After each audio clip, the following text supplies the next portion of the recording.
السلام علیکم ورحمۃ اللہ وبرکاتہ۔ رمضان کا دوسرا روزہ۔ اللہ رب کے علاوہ کوئی آپ کو ہدایت کی روشنی سے منور نہیں کر سکتا، آپ کو اندھیروں سے باہر نہیں نکال سکتا، کوئی آپ کے غم کو کم نہیں کر سکتا سوائے اللہ سبحانہ تعالیٰ کے۔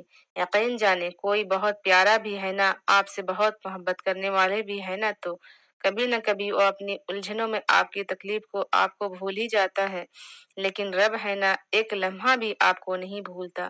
وہ یاد رکھتا ہے میرا بندہ جب صبح اٹھے گا تو اسے خوراک کی ضرورت ہوگی، جب دن کے کاموں کو بوجھ تلے تھک جائے گا تو اسے سکون کی ضرورت ہوگی۔ وہ یاد رکھتا ہے کہ میرے بندے کی آنکھوں سے جب آنسو نکلیں گے تو اسے کون سی خوشی دوں کہ وہ آنسو کو بھول جائے۔